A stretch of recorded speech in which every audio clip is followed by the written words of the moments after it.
Good evening. South Vietnam now is under communist control. The communist forces and captured American jeeps rolled into Saigon.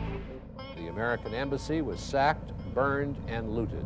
The fall of Saigon 50 years ago this week marked the end of the Vietnam War and what some call America's first military defeat. The U.S. embassy behind me has been completely looted. So all the helicopters are gone. Can you help us? The legendary journalist Jim Laurie was there and is back in the city to tell us about his experiences. We wanted to see the final chapter, and this was it. We'll also be hearing from Gerry Berry, the American pilot who flew the US ambassador out of Saigon. You made up the order from the president to force the ambassador to get on the chopper. I think he was going down with the ship if somebody didn't order him out. Wow, I feel good. And finally, we'll be looking at how the war changed American culture forever. So let's begin with Jim Laurie, who's returned to Vietnam 50 years after reporting from the scene. He's in Ho Chi Minh City, formerly known as Saigon. So Jim, what's it like to be back in the city and what's the atmosphere like? Well, it's like a grand party here in Saigon. I still call it Saigon. Most people do. Ho Chi Minh City is the official name. But the Communist Party is having a party. They're celebrating the victory over the Americans, and they're having parades. They're having laser shows. People are on the streets. For the last 5 nights, you couldn't get down the streets because of all the activity across the city. Jim, let's just pause for a second and take a quick look at the basic facts of the war, and then we'll come back to you. The Vietnam War started in 1955 after the country had been divided in two along the 17th parallel, a division agreed at peace talks following the end of Vietnam's decade-long war of independence against France, and it was supposed to be temporary. However, when planned elections to reunite the nation didn't take place, the communist government left in charge of the North backed an insurgency in the South by communist guerrilla group the Viet Cong. Despite appearing like a civil war, it was actually a proxy war stoked by the two sides of the Cold War. Communist China and the Soviet Union backed the Communist North and the Viet Cong. South Vietnam was supported by the United States to prevent communism from spreading. However, America did not officially deploy significant numbers of combat troops until a decade later, 1965. The height of American intervention was 1968, when 500,000 US troops were stationed inside Vietnam. Over the 2 decades of war, 58,000 US military personnel were killed. Between 2 and 3 million Vietnamese people, both military and civilians, lost their lives. The final days of the war were chaotic. The US ambassador Graham Martin had delayed his orders to evacuate in the belief the North would never try to take Saigon, an astounding error of judgment. But the end came on April the 30th, 1975, when the forces from the North took Saigon, now Ho Chi Minh City. By then, only 50 US personnel were still in the country. The South Vietnamese obviously are angry at the American withdrawal. Many of them have said that they were left out in the evacuation. That was Jim ending our report there. Jim, just set the scene for us. Where were you reporting from and what did you witness? We arrived in Saigon rather late. Most of the cities of South Vietnam had already fallen to the communists. We got in roughly the 24th, 25th of April, and the city was in a state of panic. People were concerned about their lives. They wanted to figure out a way of getting out. And then we had the attack on Ton Son Nhut Air Base by the North Vietnamese. At that point, all aircraft, all fixed-wing aircraft, were not able to leave Ton Son Nhut Air Base. So it was down to a helicopter situation. My first instinct, of course, was to go to the U.S. Embassy and find out what was going on and how the helicopter airlift was proceeding.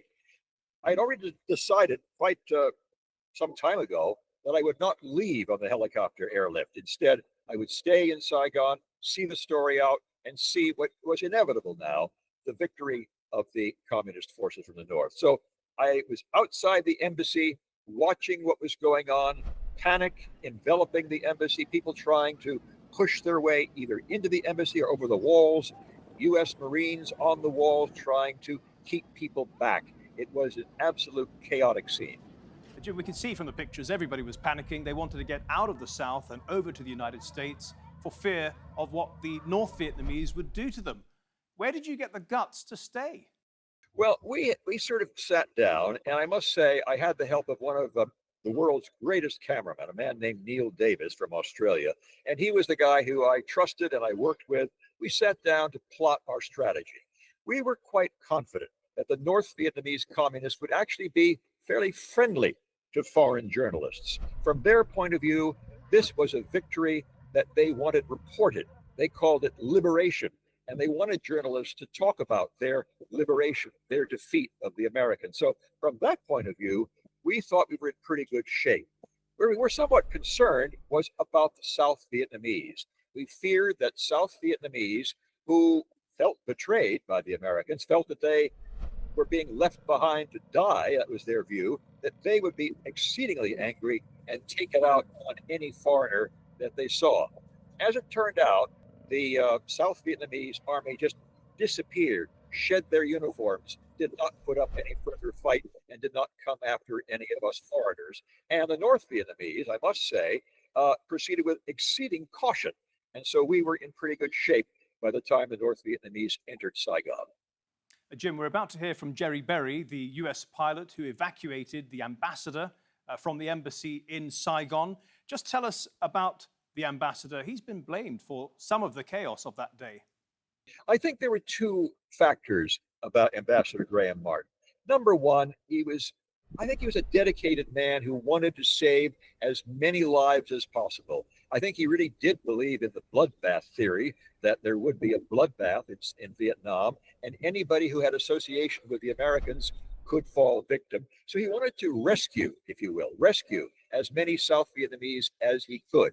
At the same time, he was delusional. He was talking constantly next door to the French ambassador. They had adjoining doors. They would go back and forth. He was very close to the French ambassador. And the French ambassador led him to believe that there was the possibility of a negotiated solution, and that perhaps there could be some way that the Americans could stay. There would still be perhaps a third force, some sort of government that would not be quite 100% communist government, but there would be a face-saving measure. There was absolutely no indication, really, that that was possible. But he clung to that hope until the very last minute. And as we found out later, he kept delaying leaving the embassy himself. Jim, you stayed for nearly a month after the fall of Saigon. Tell us why you stayed on and what did you witness? Well, I wanted, as my friend Neil wanted as well, to see the end of this war. We had been covering it. I had been covering it off and on since 1970. My colleague had been there since 1968. So we wanted to see the final chapter, and this was it. What we saw we were surprised by. We thought there'd be more bloodshed. There was one moment where there was one small pocket of South Vietnamese resistance, and we were able to go along, this was crazy for me, go along with North Vietnamese troops looking for this resistance. And I had been out with South Vietnamese forces, with American forces in the past, but this is my first time on a combat mission with North Vietnamese communist forces, and it was extraordinary. But generally speaking, the tanks came into the city. The people greeted them very cautiously in the beginning. And then by the afternoon of the 30th of April, we saw little clusters of people on the streets getting to know the North Vietnamese soldiers that were coming into the city. Now, these were very, very young North Vietnamese soldiers. They had never seen a big city like Saigon before. And Saigon was indeed a bustling, brash commercial city. So they were learning about each other, the South Vietnamese civilians and the North Vietnamese soldiers. Jim, the war had a big impact on American culture, especially movies and films. Can we just pause and take a quick look at those, and then we'll come back to you? One of the first big movies about Vietnam came out in 1978, The Deer Hunter. Cầm súng mau! Mau!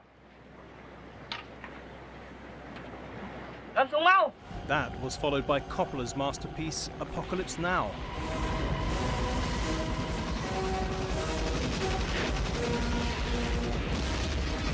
The 80s were also full of great movies about Vietnam, including Oliver Stone's Platoon, which set the tone.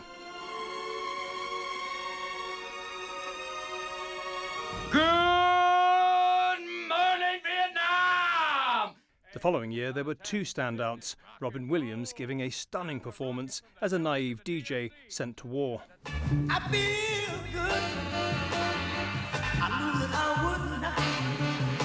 In the same year, Stanley Kubrick's Full Metal Jacket was released. Hey, start the cameras, this is Vietnam, the movie! Yeah. And in the 90s, Forrest Gump introduced the war to a new generation. There must be some kind of way out of here. Jim, which of those songs and movies best captures the mood of the time? Well, you're going to find this rather peculiar because Apocalypse Now was not designed as a realistic film about Vietnam. It was a satire, a very broad satire. But from my personal experience covering combat in Vietnam, there were some scenes in that film that struck me as being somewhat realistic, at least. At least it went to the heart of some of the issues. For example, the scene in that film where they're going after small Vietnamese hamlets by helicopter. I have been in helicopters a lot during the Vietnam War. It was never like that, but still I could identify with what was going on in that scene. So, I'm not terribly fond, to be very honest with you, with the fictional Hollywood films about Vietnam. I love the smaller films, some of these films made actually here in Vietnam that may tell you much more about the American war in Vietnam than these big blockbusters that we've had in the past. Jim, stay with us. We're going to come back to you towards the end of the program, but for now, we're going to bring in Gerry Berry. He flew one of the last helicopters out of Saigon on his mission to evacuate the US ambassador from the embassy, but the ambassador, Graham Martin, refused to leave at first. The name of the helicopter was the Lazy Ace, I think. And the President of the United States directs that Ambassador Martin come out on this helicopter. Well, what do you do then? I mean, do you try to emulate Admiral Nelson and put your blind eye to the telescope, I mean, you didn't hear or you didn't get it. And so I got on the chopper and came out. I'm glad to say Gerry joins us now. Gerry, welcome to the program. This was a unique mission, a very dangerous one. Describe the challenges you faced on the day. I think the biggest challenge probably was just the massive amount of people you had to move out of the embassy. And of course, as the day went on, the weather got bad and raining and thunder showers. And then a lot of it went out at night. So landing on the carriers at night made it very difficult. And also landing on the rooftop of the embassy was difficult as the weather deteriorated and night. And you were tasked with evacuating the ambassador, Graham Martin, and he refused to go with you. Why did he refuse to go with you? I think the best information we have on that was he waited too long to start the evacuation, and his only option then became the Operation Frequent Wind, the helicopter evacuation from Vietnam. And when he waited too long, he tried to get more people out. So he just kept delaying his departure. As long as he didn't depart, we were going to keep coming. And how did you finally persuade him to get on the chopper? Well, I actually landed at 4:50 in the morning on 30 April 1975, and they loaded me up with several Vietnamese, and I told my crew chief to get them all off, and I called the Marine security guard over, and I told him that Lady Ace 09 was not leaving the roof until the ambassador was on board, and he was go down and tell the ambassador that and tell him that the president ordered that he get on this helicopter. And about 2 minutes later, guess what? Him and his whole entourage were on the helicopter. He just wanted to be ordered out. But whose idea was it to say the president had ordered him out? I think was that true or not true, Gerry? Well, I had no authority to do that, but at the time you could see the tanks coming down the road. The crowd was still the same as has always been. He kept letting people in. He was still there. So there was no other option. I had no authority to tell him that, but I thought that was our best option to get him out of there, and it worked. So you made up the order from the president to force the ambassador to get on the chopper. Did you face any disciplinary action after that? No, I think I think everybody wanted him out. I often say, and when I tell people this, you know, the president of the United States, Gerald Ford, had direct contact with him. He could have ordered him out at any time, and so could have Henry Kissinger, the Secretary of State. They didn't, for whatever reason, order him out, and I think he was going down with the ship if somebody didn't order him out. That's really interesting. So you took the initiative and you made it happen. Gerry, I believe this was the biggest evacuation by helicopter ever. About 1,000 Americans, 6,000 Vietnamese were taken out of Saigon that day, flown to the 7th Fleet in the South China Sea, about 20 to 40 nautical miles away. Is that all correct? That is correct. It is the largest helicopter evacuation in the history of this planet. And there were some incredible pictures of the evacuation, especially the choppers being pushed off American ships. What was happening there?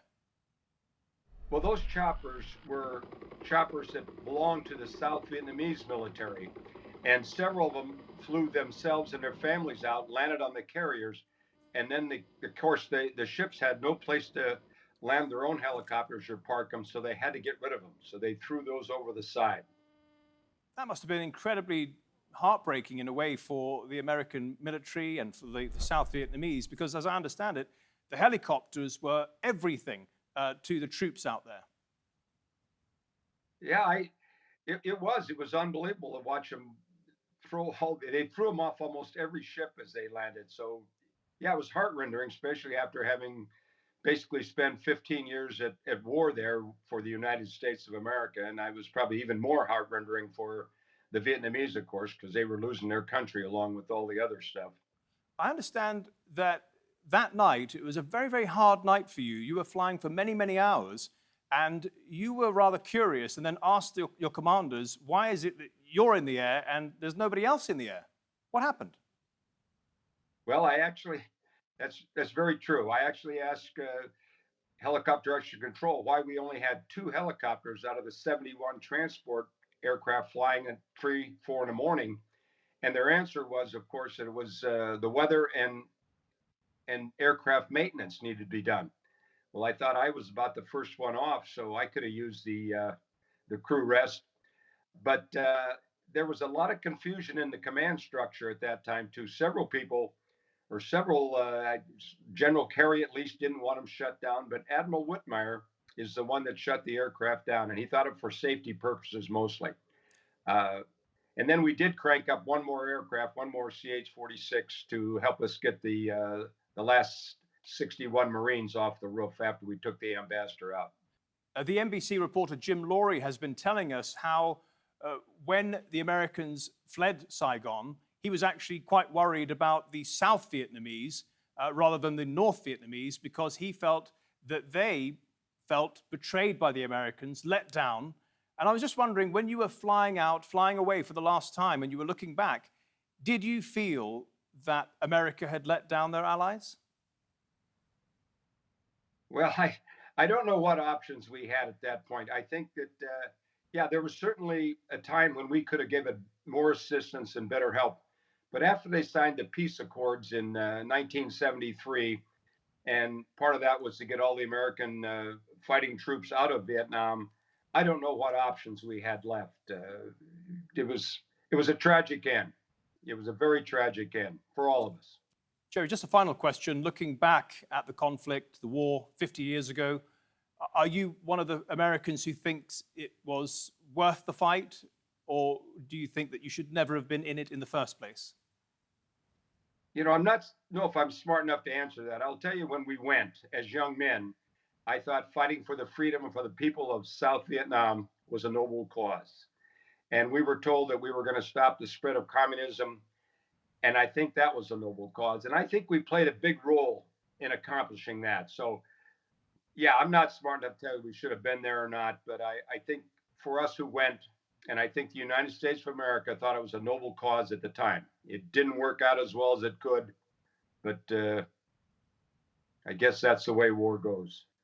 Gerry, thank you for sharing your experiences today. Much appreciated. Let's go back to Ho Chi Minh City now, where celebrations have been held for the past few days, and rejoin Jim Laurie, who's still there for us. So, Jim, obviously everyone's in a great mood there, but from what I hear, Vietnam can be quite divided. Is it? I don't think it's very much divided. There still is this north-south tension. The people of the north still pull all the strings. The people in the south, they basically are commercial people, and they have that background that Saigon and the French actually would rely upon Southerners in Vietnam to do business. They were excellent business people.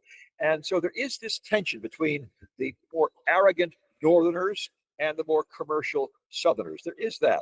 But I have not detected here any real difference in the celebration that seems to be going on this week. It is all about pride in being Vietnamese. And above all, the Vietnamese feel that they have won.